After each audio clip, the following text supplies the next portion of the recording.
আপনার কুমার নদী, আপনার ভৈরব, আপনার আত্রাই, আপনার যে চারপাশে নবগঙ্গা নদী আছে, এই নদীগুলোর পানি কোথায় গেল? নাই কেন?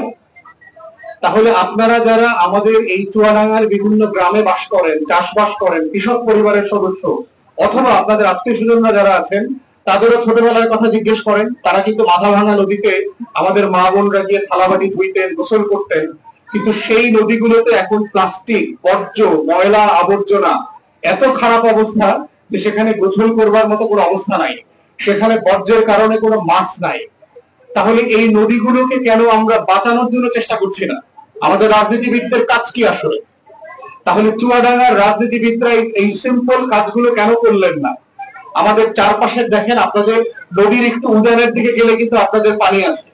তাহলে আপনার কেন একটা নদীর সাথে আর একটা নদীর যেখানে পানি বেশি আছে এই 19-20 কিলোমিটার আমি খনন করলাম না? খনন করে প্রত্যেকটা নদীর সাথে প্রত্যেকটা নদীকে মিলাইয়া দিলাম না কেন খালের মতো করে? এই কাজটা তো জটিল কাজ না? জিয়াউর রহমানের সময় আমরা দেখেছি যে শহীদ প্রেসিডেন্ট হাজার হাজার মাইল হেঁটে 7,000 8,000 কিলোমিটার আপনার খাল খনন করেছেন, কৃষি জমির সাথে, নদীর সাথে, পানির সাথে কানেক্ট করে দিয়েছে। তাহলে আমরা বলবার চেষ্টা করছি যে তাহলে রাজনীতির আসলে কাজটা কোথায়? যেটা আমার কৃষকের কষ্ট, সেই কষ্টটা দূর করা হচ্ছে আমার রাজনীতি। যেটা আমার জেলের কষ্ট, সেই কষ্টটা দূর করা হচ্ছে আমার রাজনীতি।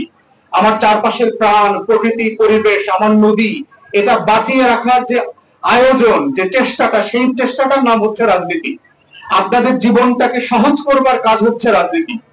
চুয়াডাঙ্গা একটা বড় ভারতীয় সীমান্ত অঞ্চল আছে আপনাদের সাথে। প্রায় দেখি আপনার বিএসএফ আমাদের নাগরিকদেরকে এখানে এসে অন্যায়ভাবে আপনার আহত করে, তার গরু ছাগল নিয়ে যায়, ধান কাটতে দেয় না, এবং কখনো কখনো গুলি করে মানুষ মেরে ফেলে। তাহলে আমাদের সীমান্ত রক্ষীরা চুয়াডাঙ্গায় কি করছে? গত 16 বছর কি করেছে? তাহলে আমার গ্রাম, আমার চুয়াডাঙ্গার মানুষরা যারা সীমান্তে থাকেন, তারা কি এই দেশের নাগরিক না? তারা কি 53 বছর পরেও এই নিরাপত্তা পেতে পারেন না? তাহলে আমার রাজনীতিবিদরা কি করছেন? কেন 53 বছরে আমাকে ডজন ডজন নাগরিকের জীবন হানি হয়েছে এই জেলাতে, এই জেলার সীমান্তে, কিন্তু আমাদের রাজনীতিবিদরা কিছু করলেন না, প্রতিবাদ করলেন না? তাহলে আমরা যখন বলছি যে আমরা একটা নতুন রাজনীতি করব, সেই রাজনীতিটার মানে হচ্ছে আপনার কষ্ট নিয়ে আমরা রাজনীতি করব, আপনার জীবনটা যেন আরামের হয়। Follow us on Facebook. Subscribe our YouTube channel. Get the latest update on www.daily-sun.com.